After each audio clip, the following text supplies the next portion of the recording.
James, welcome to the Basketball Performance Podcast. Thanks for coming on. Thanks for having me. I really appreciate it. Cool. So just before we go into all our questions and content, why don't you give us a little bit of background about yourself, where you're from, how did you originally get into hoops, and then how did you eventually get into coaching? Yeah, so I'm originally from Melbourne, Australia. So I kind of born and raised in that area. Basketball definitely went through a massive boom in Australia in particular in the 90s when I was kind of growing up there, and kind of centered around and some of the NBL teams in that area, and just a lot of participation in kind of youth. And that's kind of what got me into things back then, and played as a child. Then kind of went through the representative pathway down there in terms of kind of club basketball in the Victorian system. And then, yeah, through that process, ended up kind of getting involved in some coaching, as well as kind of playing in the semi-professional leagues down there, being kind of the Big V is the one that I played in through that time. So that was kind of the basketball stuff. I didn't have a lot of it kind of in the family necessarily. I was the oldest of three boys. The rest of us played as well. But yeah, that's kind of how I kind of entered basketball. Excellent. And so being from overseas, how do you feel like Australian basketball differs, especially when it comes to the youth development compared to what you may see on a regular basis in the States? Yes, I think the biggest things really are around the structure of kind of how the game is, and really in the whole sporting landscape of how that's set up internationally in Australia, and very similar to a lot of other locations around the world. But yeah, I think that there's a lot of alignment from whether it be kind of domestic grassroots youth basketball to then actually have a legitimate pathway to what those next levels would be, whether that be representative basketball for your club in your region, for your state, and then all ultimately, hopefully developing athletes that play for the national program. Here, there definitely is not that pathway structure at all. It's definitely a free-for-all, very much money-driven from the standpoint of kind of youth basketball. And then what you have here that's obviously very unique is just the dynamic of collegiate athletics in terms of the NCAA and what that looks like, that really kind of really shifts the way that people approach the participation and kind of practices of youth sport around the country. And that's just not for basketball, but that's for everything, how people approach that. So right, I think that's the biggest thing. Right. And being from overseas as a whole, let's talk about South America, Europe, Asia, Australia as a whole. How do you feel like the game's changed since you moved over to the States 10 or even maybe longer, 10 to 15 years ago? In terms of like the international game? Yeah, or the style of play compared to when you first came over. Yeah, I think that I think what you're seeing now, and obviously this is that with the NBA and also in college basketball, you're seeing lots of kind of international influence of things. There's plenty of international players now in kind of the NCAA Division I, and there's definitely been some kind of changes based around that. You've got players that are skilled, can do a bunch of different things, particularly at the kind of 4 and 5 positions that probably is not so typical of over here. I would say that probably college basketball is really characterized by a lot of diversity in what things look like. You've got a lot of coaches that have been doing it for a very long time and have their ways. And so maybe there hasn't been quite the changes that happen, but I think you see a lot of diversity game to game. We see it within our conference that stylistically it's very different. To me, when you look at the kind of the international game, and to me, Asia is probably the outlier with this, where you see some of these Asian teams play in kind of world tournaments where they have a very unique, different style that's really characterized by kind of the athletes that they have and what they need to do to be successful there. But to me, what you see kind of in the international level, based on having a 24-second shot clock and whatnot, is you get a pretty homogenous product. And yeah, you see differences from country to country and whatnot. But I think here with a 30-second shot clock, with kind of the way that these programs are structured, you see a lot more variety from a game-to-game basis of strategies, tactics, and whatever. Okay. And oh, sorry. Go ahead. Go ahead. Yeah, I was going to say probably the one other thing, and I just feel like the game's improved out of this world in the last kind of 10 or 15 years. Like I think about the things that I used to see when I was playing back kind of 10, 15 years ago, and the skill level that kids have these days, whether it be kind of high school kids, college kids and whatnot, just kind of blow my mind some of the things that they can do compared to what people were doing 15, 20 years ago. And so in Hong Kong, we have a 24-second shot clock as well, even to the youth level, whether that's good or not. Do you feel like girls that come over from, say, Australia or other parts of the world who have played with a 24-second shot clock for maybe a while, how do they find that adjustment? Do they find it like relatively easy, or do they find it that it's a little bit like the game is slower? What, in your opinion, what have you seen in terms of that? Yeah, like I think the reality is, right, there's actually a big jump from kind of the grassroots or the AAU level and high school level here to the college level in terms of what those kids have to go through. So it's actually them that are having to make these big adjustments in terms of what the game actually looks like for them.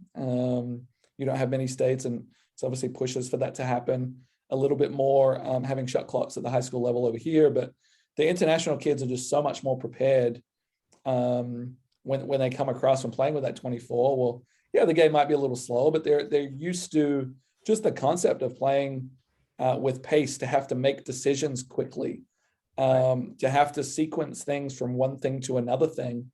Like these kids at the high school level here, some of them may run 3 offenses in a single possession to get a look that they want. You just can't get away with doing that, and kind of with a 24-second shot clock. And so yeah, there's kind of obviously varying levels to what that looks like, but the international kids, and that's why we kind of put a premium on recruiting them here as well. They're just much more prepared for what the demands of a college game is going to look like. Right. And do you see, because I'm guessing that a lot of the recruiting responsibility kind of is spread between all the coaches, since they work as a unit, one person may have more of a responsibility. But what is one thing that you see typically that a high school player from the States needs to get used to when going to the college level? Maybe something that's repetitive that you see from person to person when you recruit. Yeah, I think for the American kids, it's really about playing with some form of structure, right? Like, and that structure doesn't mean that it's a set play, but that structure means, hey, I'm having to make these decisions quickly. I have to make multiple decisions. I have to be able to space the floor in certain ways. We see this. We run camps as well in the summer, and just seeing some of these kids just adjust to the ideas of even having receiver spots, right? Having places you have to get to. Like, some of those concepts are just not well developed. And once again, that's not for everyone. Like you do have, particularly in the Midwest, I would say, you see kind of maybe more complex basketball concepts being developed at that level. But yeah, what we see is probably that. And then on the defensive side, the team defensive concepts as well, pick and roll coverages, all of those kind of things are probably not seen at a very high level in kind of the high school basketball context or AAU context in the US. And part of it is they do have exceptional athleticism over here. Yeah. And so there are things that you see that a 17, 16-year-old can do or get away with in an AAU game that you just don't see internationally, period, like at all. So yeah, I would say that those are the main things structurally, kind of what the game looks like in terms of having to make those decisions. And each program is probably going to be a little different to what they see as well. Definitely. And if anybody has not gone on YouTube and looked at some of the stuff that James put out through Basketball New South Wales, highly recommend that you guys go check it out, especially the one, my favorite was the small-sided games.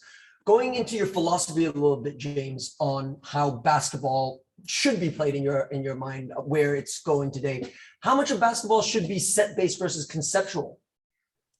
Yeah, I think part of it depends on like your context, right? And kind of what you're dealing with, what your goals of your program are in some ways, and really what your time frame is to develop a group potentially for a competition. Is it a tournament? Is it a league play you get to play with? How long do you get to actually prepare these kids to do certain things? But Our kind of like philosophies here at Davidson really center around trying to give the keys to our players as much as possible. And so our approach has typically been that any free-flowing basketball, so whether that's make, miss, whatever, the players really have a lot of the keys, and we give them the tools to be able to understand how to play with each other. And then some of those more set-based calls would happen in kind of ref touch type moments. So dead ball type moments, those are good opportunities to potentially pick on something in particular that we see as a coaching staff. And what we've found as well, like we've been kind of running this offense here for it's our 5th year, but some kids in your program are going to be better than others at finding ways to score the ball in a conceptual based offense, right? And that doesn't mean that those people that are better at scoring the ball in your conceptual offense are necessarily your most efficient scorers either. So there may be times where, let's say it's a post player, for example, for us, well, we have to call her number a little bit to make sure that she understands that she has to be very assertive in that action. And once again, obviously it's always a work in progress with developmental athletes, but we see that a little bit. But yeah, I would say on a whole, we're probably in the 80-20 bucket in terms of conceptual being 80 and then set-based being probably 20% of what we do. Awesome. And when talking about training and practice, obviously you came up with the video. Oh no, you came up. What you participated in the video and presenting the games-based approach to training. Can you give us an idea what does that mean and how does it differ to maybe traditional forms of training that we usually see? Yeah, so I think to me there's a variety of different ways you can look at kind of games-based training. I think where I stand with some of this, and one thing that is a consideration with all of this is the load that a player has to go through throughout a season or what they're dealing with. And we practice 6-7 days a week sometimes, and to me, you just can't be purely playing the game, right? The entire time. There's musculoskeletal issues that can pop up from doing that. But to me, the game has to be the teacher in terms of what things look like, and decisions have to be embedded in every single thing you do. And so we use those approaches, whether that's 3v3, we use a lot of 3v3 with our actions to be able to try to identify the reads that we want to see. Now, a lot of those are guided, okay? So, or constrained in certain ways that, hey, this is what we want the defense to do. We're preparing for this scout. Hey, the opponent is going to be in a drop coverage. Let's make sure that that's what the defense are doing, and then we're able to kind of play out of that. So we try to use a lot of the game stuff, which kind of, I guess, differs from being in a lot of 5-on-0 type stuff or kind of 1-on-0 type skills training. We don't do a whole lot of that. Like, I don't think in 5 years here, there might have been more than 10 days we pulled out a cone to go on a basketball court. That's just kind of not how we operate with things. So I think that's the biggest thing, is just finding ways, as I said, to embed decision-making practices into everything that we do. Okay. So say, for example, you're doing skill development and you really want to hone in on ball handling. Yep. Can you give us an idea of how you would put the decision-making component into the ball handling? I'm using just ball handling as an example. It could be shooting, it could be passing, but how would you do that to really, you feel like this player really needs to work on their ball handling, but obviously they need to be able to perceive before they react, right? So that decision-making component is very important. How do you simultaneously build skill while at the same time building that decision-making component? Yeah, I think it's like it really depends on the age group and the competency of the plays you have. In our situations, it's potentially obviously putting live defenders on the floor with them. It may be, hey, like you got to handle the ball in a 1v2 type scenario, right? And to me, ball handling is one of those ones, and I've kind of ebbed and flowed through my philosophies on ball handling over the years, just because it's so, like, it's probably the most contextual thing you do. In terms of, you're just not, like, ball handling is not a metronome. It's not like the same thing. There's nuance to how you want to handle the ball, where that ball is positioned within your kind of body context.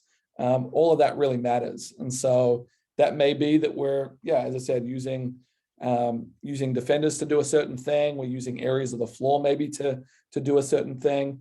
It's very rare we would put ball handling in its own bucket of just being ball handling. It's probably like for anything in basketball, you're handling the ball for something, right? You're handling the ball to then have a pick and roll, to have a ball screen coming. You're handling the ball to get yourself to a position on the floor. You're maybe handling the ball in the backcourt against pressure. All those are examples of the reason you would be doing it. Right. Why remove those reasons? Yeah. So I think that's the biggest thing. Now, to me, there's also like, you've got to have dexterity as well, so that doesn't take away from things that you can have a perceptual element of dexterity as well that goes on. We play kind of a game called basketball tennis that our girls really love to play here, which kind of adds a perceptual element, just a hands element of things as well. So yeah, like there's ways you could isolate things in certain ways. And it may be at different points in time, you do because of physical constraints, whether that be the load of a player or whatnot, that you may have to kind of take some of those decision-based practices away. But I think that's the biggest thing is for everything you do, it's like ball handling for what, right? It's shooting for what? Like when are we shooting the ball? What does that look like? All of those things, and just never really being too far removed from the context of when that happens. So it sounds like you have a very integrated approach, because like you said, ball handling alone is just a means to an end, right? Either a shot or a pass. So let me think about how I want to say this. So is there ever a time where you feel like there is an appropriate time for, say, blocked on air isolated training? Yeah, I think to me, that there's a balancing act, right, with you being in a skill development mindset, and you also balancing the idea of confidence with a player, right? And so you've got these situations where, okay, well, maybe a more random based practice sees less success. Yes, that's translatable to a game, but it's still less success. And I think there's a balance there of, yes, you've got to equip your players to understand why you're doing this, okay, what the goals are, how it translates, seeing that game success, but also understanding them seeing the ball go through the hoop a lot is going to make them choose to shoot the ball a whole lot more when it comes to playing. So we'll typically use a little bit more of the kind of block style stuff around kind of game day shoot arounds potentially, where we have to be very mindful of kind of the load. And once again, it's not real heavy in terms of what that looks like. We'd probably use those kind of things. And then the other part where we'd probably use some block stuff is I'd like to do a fair amount of kind of guided scripted D type stuff as well. Just because to me, them feeling their body in space against someone else's body and what choices they would be making, to me are really important. So I would personally consider that a form of blocked practice, even though it's kind of somewhat variable. We would be doing those kind of reps in a way that I think it probably tends more to that continuum than not. So even for something like shooting, where I think we do want a certain amount of volume, right, to build comfort and confidence. That there would also be a decision-making component when it comes to that as well. Absolutely. Right? Yeah, absolutely. Yeah, and I think that's the part where that's where the balancing act comes in, right? Because if you're not confident in your ability to shoot the ball, well, what you perceive to then do isn't real helpful. For sure. Because it's not just when to I need to want to shoot the ball. Right. And I think that's one thing we kind of learned when we came here. So for context, when we first got to Davidson, our women's basketball program were the second worst three-point shooting team in the entire country. 350 out of 351 made, I believe, 72 threes across an entire season. As I said, second bottom in the entire country. And when we came in, what we really found was, from talking to the players and just kind of picking their brains a little bit, was really a lot of it was the confidence to actually be willing to shoot the ball in the first place, and feeling that that their coaches believe that they should be shooting those shots. And so we were able to turn things around very quickly. We broke the 3-point record here at our school within 2 years, going from 72 to I believe 240 or so threes and a season. And a good part of that, some of it came from recruiting, but a lot of these were the same kids. Some of it came from working on a lot. And then to me, 60% of it probably came from really defining what good shots were and empowering people that if you're open, you've got to be shooting the ball.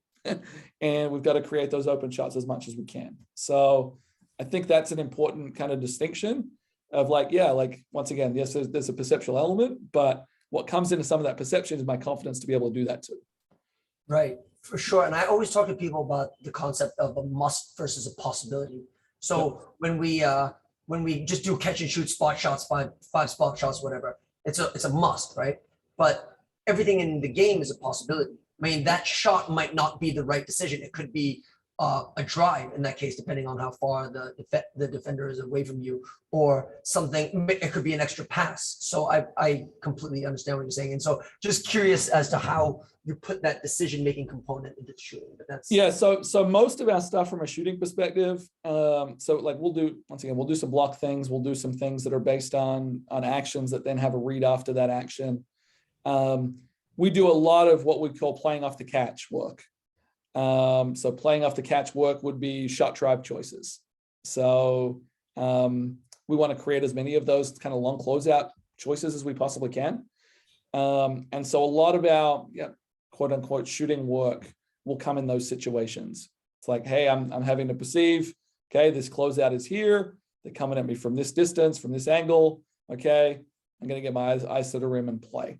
And so a lot of our shooting, different days, you may be like, hey, we want to work on the shooting component of this a little bit more than, hey, the footwork of the drive or the type of finishing or whatever. Well, you can just manipulate those closeouts. Like that might be me as a coach that's that closeout. That may be a scout guy that we have that's the closeout. That may be one of their teammates that's a closeout. Sometimes that's live, sometimes that's not, in terms of being guided to make those choices. But yeah, we do a lot of, I would say a lot of that work from actions or from standstill closeout situations to embed our shooting. nice. And one of the things I actually struggle with as I'm thinking about small-sided games is I think if you have 6 players, so you have a 3-on-3 situation, it's relatively easy to simulate a man-to-man. What if you're using the small-sided game to simulate what you see against a zone? Yeah, I think that's with any zone type stuff, you kind of have to break the zone up into pieces a little bit more. And I think it depends on, and this really goes for anything you do, like your offensive structure should be the means at which your small-sided games occur. So like those spacing components, if that's what you like to play out of the corners in this, you like to get these spacing elements. That's no different with a zone, right? You've probably got some form of structure that you conceptually play out of. I think doing some of that. So using the high post, I think, with some of that stuff. But yeah, I do agree that's the small-sided games in terms of breaking it all the way down is much more tricky against the zone. And in the past, we've even kind of used kind of overload numbers against zones. So the concept of having, say, more than 5 players on the floor. Sorry, on one team, do you mean? On one team. Or defense you could do.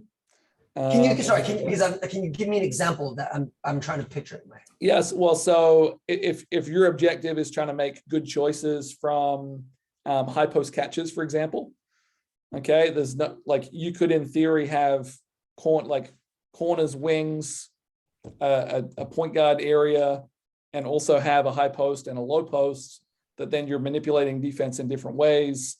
They're having to make choices from those areas and find out about. We've used some of that before, or overloading with extra people in terms of if you see junk style defenses as well.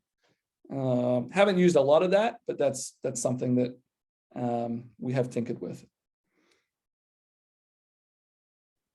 Cool. And since you work so much in a college setting, what do you feel like is a good ratio of individual training to small-sided games to literally 5-on-5? That's always a question that I've kind of played with and thought about for a long time. Yeah, so we do very little just because of the context we have. Like we have great facilities, we have great access to players during their season.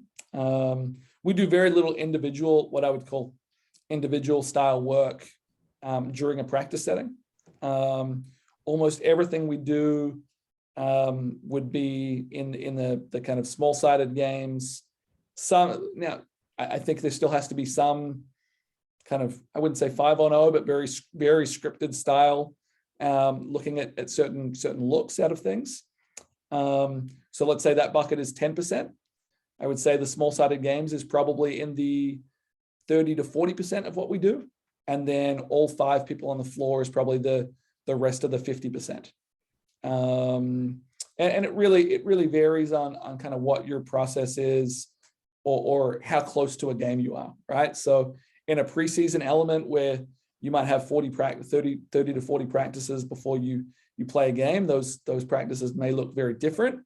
You may have more of those small-sided games components as you're building some of these concepts within your offensive structure, or being able to build some capacity on your defensive side of the ball.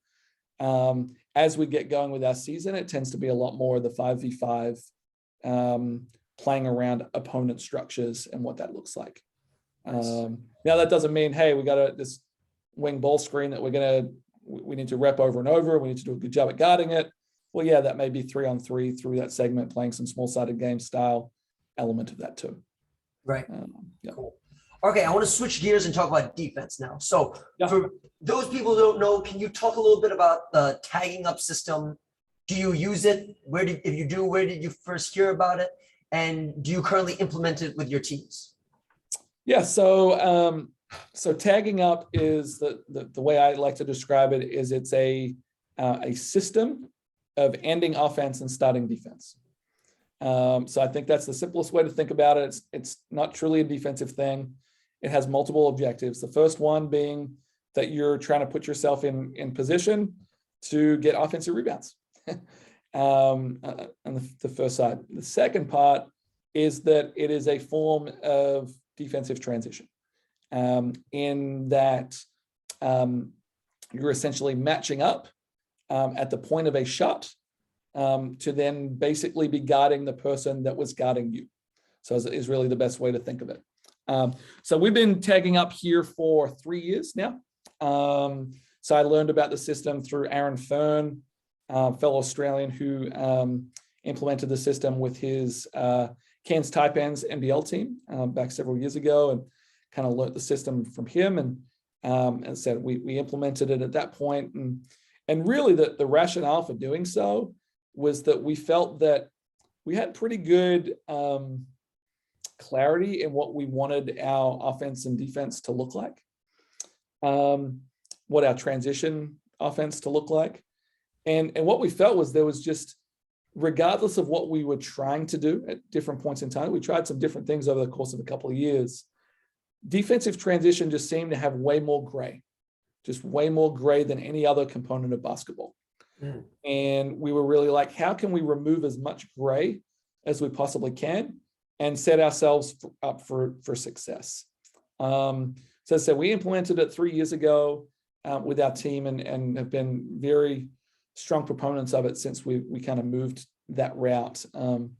This year, our group is probably the most versatile we've had, and we've actually moved to switching everything on the defensive side of the ball. And so that actually complements our tagging up very, very well. So that's kind of the overview of kind of, yeah, your question. Cool. So what are some of the finer details of tagging up? Obviously, I think that you have different roles, right? When it comes to tagging up, like the person who picks up the ball, the plugger. What are the other different roles that we have to keep in mind besides the 2 most obvious ones? Yeah, so to me, everyone, like, I think we don't really look at it here in terms of people having different roles. And we really look at it from the standpoint of, if you do a really good job on the initiation of the shot. So in tagging up on the initiation of a shot, the goal is that you want to get to the high side of the player that you're guarding. And the high side really means the defensive side. Okay, so we're trying to create these 50-50 contests so that if the offensive player or your opponent wants to get a rebound, you now are ultimately between them and the ball. Now, the first 0.5 seconds we feel is just really, really crucial. So if you do a good job of guarding the ball and being there on a rebound, and maybe that is the ball has gone through the hoop, you scored it, and on an initial outlet, if you do a really good job in that first 0.5 seconds, you're in a really, really good spot to defend that defensive possession 5v5. And that's really the ultimate goal, right, of defensive transition, is to not be in defensive transition, right? Is to be in half-court defense. And that's one thing that we've done a very, very good job at. Our kind of numbers have kind of shown that we're one of the teams that is in defensive transition the least out of kind of people in college basketball. And there's two different ways of approaching that, right? There's the way that you go, okay, you could tag up, and in that way we're sending 5 people to the glass.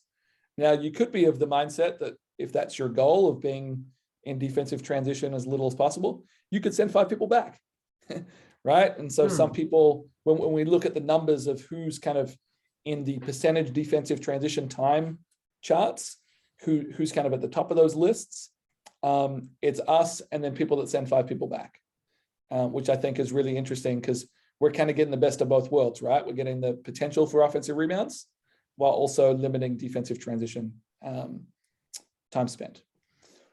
Now, in terms of the kind of the roles you spoke about, so really important that our person on the ball is keeping the ball towards the middle of the floor.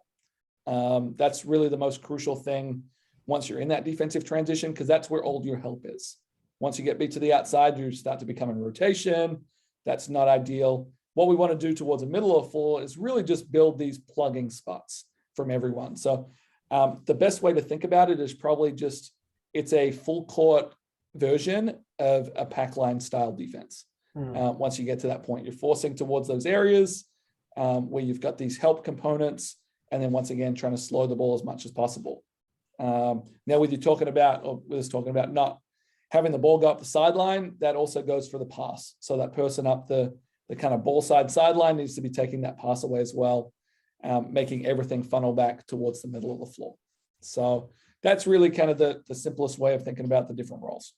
And the guys who are on the other side, on the weak side of the floor, if they're on the weak side of the floor, they'd be more to help, like they're not directly on the man, they're kind of sagging off a little bit. Yep. So they're in kind of a plugging position as well. Obviously, as the ball moves more towards the middle, they probably move more towards their own player.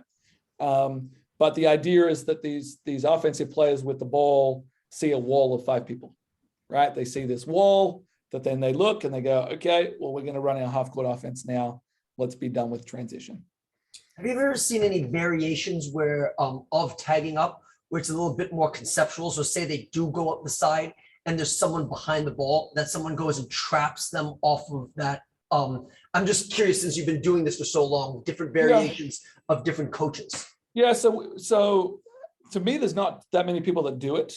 But we've definitely tinkered with some different things. We have a kind of a run and jump out of it as well. The full court version. We also have a half court version where we kind of run at people and then rotate out of it. So to me, it gets people in pretty active areas of the floor where you can do different things from that. Now you can obviously, because you've truly tagged and maybe you've got someone on the ball that's now inbounding after a make, you can turn that person around and be disruptive that way.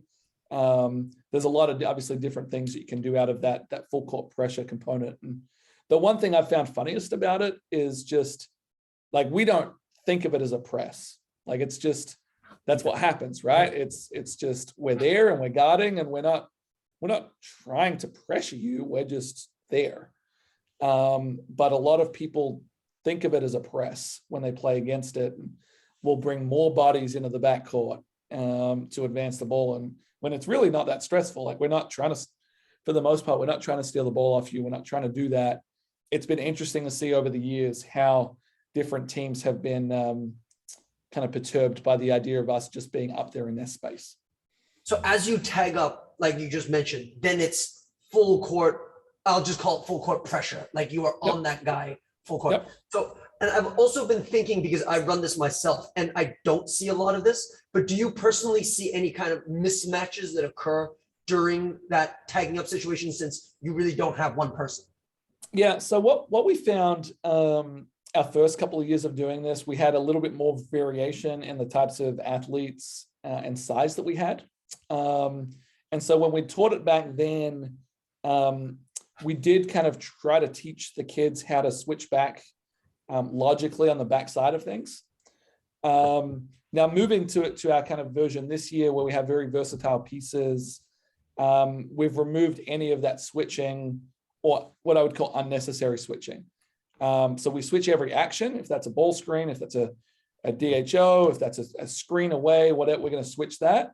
But we're not in a spot where we're trying to exchange things on the weak side, because what we found with that is that it just adds a layer that can add confusion. And depending on the level, you're not going to really get punished for that as much. NCAA Division I level, yeah, you're gonna play some teams that, yeah, maybe your point guard is tagged onto a post player, maybe a post player is tagged onto a point guard. That might be tough for them, but I think that the objective is collectively trying to do as good of a job 5v5 to cover up some of those as you can, and then you're in a good spot. And I do think the understanding of how your choice to tag up impacts your defense and also impacts what people do to you offensively is important as well. So I think that's one of those things. If there's something that you do offensively that puts a lot of pressure on people, that's where you get a lot of shots out of your action, well, you sure as heck better be tagging up out of that in practice, and that being one of your ways of kind of utilizing your tagging up practice to be able to do that. I'm also thinking for my team, we have a girl here who's 14 and she's almost 6'4", 6'3", 6'4". Wow. Do you ever in those special cases, what I've done, and I'd love to get your opinion on this, is that it's hard for someone like that to be able to pick up full court every single time. So what I did in this case is the person that she would be ideally guarding, like we have a certain matchup, we send her back and we force their big person to bring the ball up. So it's a little bit more of an idea. It's not ideal for the other team. What do you think of that? I'm just curious to get your ideas on, if you have like a girl who is that big, what do you do in that case? Or did you just make her tag up anyway and do it? Yeah, like I think for the most part, we've made them tag up anyway. Okay. And like ultimately their biggest thing is like if they're not that mobile, and that's a challenge for them, they've just got to be really, really good about forcing them to the middle, taking away sideline. Okay. Right. So if they're actually forcing them to where those plugs are, well, the second that person's now dribbled into a plug, then you just get to now trade that person off to your big. Right. So that might be, hey, your 5 is guarding their point guard, and maybe your point guard is guarding their post player that inbounded the ball. Well, the second they now dribble into their space, then that becomes a switch, and now you're back to where you are. Right. So that's probably how we've approached it most, is just that concept of being like, okay, well, like you've still got to do a really, really good job too, because now what you would hope is that if you've got a 6'4" player that is decent, they're probably going to end up tagged to the post player most of the time. Yeah. Because the other team's not switching with them. Yeah. Yeah. So there's going to be some rare occasions maybe where something goes on, there's rotations or whatnot that you end up with that player not tagged. But I would say typically if you've got a true post player, they probably end up with a post player most of the time. Right. Because when I first heard about tagging up, that was my first concern, was that, well, what about all the mismatches that are going to occur? But it's interesting how it doesn't really work that way, because usually when you tag up, it's pretty much someone who is about your height and in your position. Yeah, for the most part. And it's just, I think anytime, and we've found this over the years, anytime that someone is really trying to target something on the offensive end. So let's say there is a mismatch, you got a really small girl and she's tagged to a bigger girl. Well, as long as you equip your team to, hey, well, that small girl's got to front the post, if that's what's going on. Like they can't be playing behind, they got to front the post. Well, people hunting stuff leads to turnovers. It's just, that's not what people want to do for the most part. They want to move the ball in their structure and whatnot. And when people hone in on that, I think it's just, it also takes them out of kind of their identity of who they are.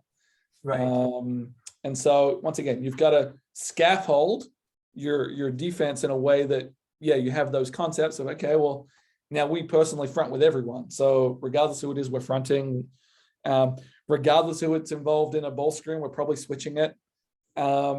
Having that idea that complements the tagging up process is important, I think. But to me, it's just a really, really good way to make sure you get to play, solid defense every possession in a 5v5 manner. Right. Cool. All right. Well, one of the last questions I wanted to ask you, James, is just switching gears to recruiting a little bit.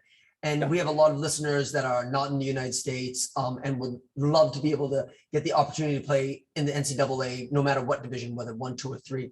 What are some of the responsibilities as a coach, and what are some of the qualities of a player that you would look for? And if players were interested in playing in college, what do you think are some of the proactive steps that they can take in order to make that happen? Yeah, I think to me, it's always funny when I get asked this question as it relates to particularly international players and coming to the States, because I think you have some kids that try to put the cart before the horse, right? And when I say that, I mean they focus on the things that are involved in, say, the recruiting process or getting recruited or whatnot, without doing the steps of actually being good. Right. Right. Like that's actually the first step is, like, be good enough that when someone gets to track you down, you're too good to ignore. So I think that's, once again, anything that's involved in the, like, now get me recruited piece has to also be matched with the, like, yeah, I got to be good enough for this level. And I think that's sometimes missed sometimes, that just, like, this is extremely competitive. It's extremely competitive. This is the absolute best of the best. The international, and I'll talk briefly for the Division I context, but, like, this is the best players from all these international countries that are playing. This is the kids that have broken every scoring record in their local US Midwest high school area, scored crazy amount. That's who gets to play at this level. This is not just the person that's good on their high school team or good on their potential AU team or whatever. So obviously that's that piece. I think steps to take, and in our Davidson situation, we're extremely high academic. So that is a major contributor to kind of what we're looking for here. But really understanding the requirements of really what you're looking for pretty early on. And when I say early on, like 10th grade, like by 11th grade, having an idea of what you'd kind of look for, what would be a good match, what really your values are with regards to, hey, like, this is part of this is an education too, right? This is not just the basketball. What do you want to study? What do you want to actually get out of this academically? What do you want socially out of this? Really understanding some of those things before we get too deep in the process, I think, can help narrow the focus easily enough that it's manageable. Because just shooting an email across to 1,000 different schools at Division 1, 2, 3, NAIA level and whatnot is like, it's just shooting a gun into a range of not shooting a target at anything. So identifying what your targets are potentially is helpful. And then to me, it's really important to have an advocate. So we get a lot of emails. We get plenty of emails from people. To me, when it's coming from a kid, it's like, okay, well, yeah, of course you're gonna, like, put your highlights in there. You're gonna put your stats in there. You're gonna say whatever you can.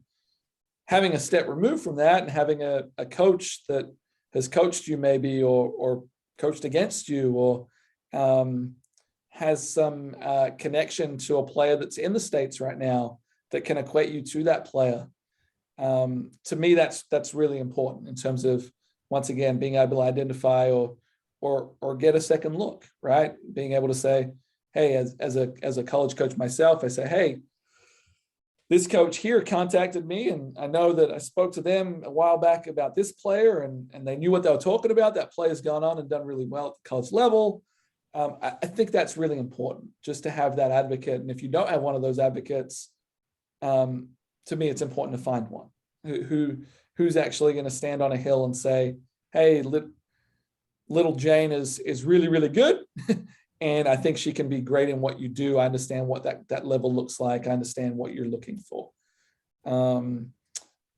That would be the top of my list, I would say, is having that advocate. Once again, playing at a level that's good enough that the highlights, the game film that you have is worthwhile, is important too. And that's a real challenge, particularly these days in COVID right now, in terms of trying to recruit people off film a little bit before we go out and being able to see people. But trying to get the best film you can of you playing against the best players you can is just really important. And in the international context, I really like seeing film of those players playing against adults. It's not so much seeing you dominate an under 16 championship or whatever. It's like, okay, well, like, did you get an opportunity to play in maybe your professional league, local professional league, against players that are older than you, that are more the standard of kind of what we see at the college level? I think that's really helpful as well. What about playing against men? Like, I'm just curious because I mentioned we have a girls team, and our girls team has like a practice squad of boys. But we also we organize scrimmages. Obviously, we don't have tournaments against boys, but we've organized like a scrimmage a week against different boys' schools who are, well, boys are significantly more athletic than girls. But like, does that do anything in your opinion? Like, do you take that into consideration? I would say, like, in lieu of having like good film of, like, for your situation in Hong Kong, maybe having film against other kind of Asian countries at a national level, that would probably be the ideal setting. Yeah. And in lieu of not having that, I think that's great. Yeah. Like, I think if you were to see, like, we have male practice players here, that's what we have. And if that has an ability to show them playing against better athletes and whatnot, yeah, like, I think that's, to me, you have to be creative in some of this stuff, right? And I think that's potentially in your situation there, one that that would be a creative solution to provide good film. Yeah. Excellent. Well, I really appreciate your time, James. You've been so generous. Where can people find more about you? And if they wanted to find out more about what we're talking today, how can they reach out to you? Yeah. So probably I'm reasonably active on Twitter at times. So my handle is James Janssen. Janssen is spelled Janssen. So I can be contacted through there. That's probably the best way. I read my DMs regularly. So reaching me through there. Obviously following everything that we do at Davidson Women's Basketball. Our Twitter handle for that is Davidson WBB. That's the same across all platforms. And then really just kind of putting a Google in for my name and basketball. You'll find some of the clinics and whatnot that I've done as well. Everything I do is freely available. I don't have anything that's behind a paywall or anything like that. So whether it be a clinic on tagging up that I've done, or kind of the work with Basketball New South Wales, or the Wyndham Clinic I did a couple of years ago, any of that stuff is on YouTube and available for people to see too. Awesome. Thank you so much for coming on, James. Just hold the line, and we will see you guys again next week. Thank you.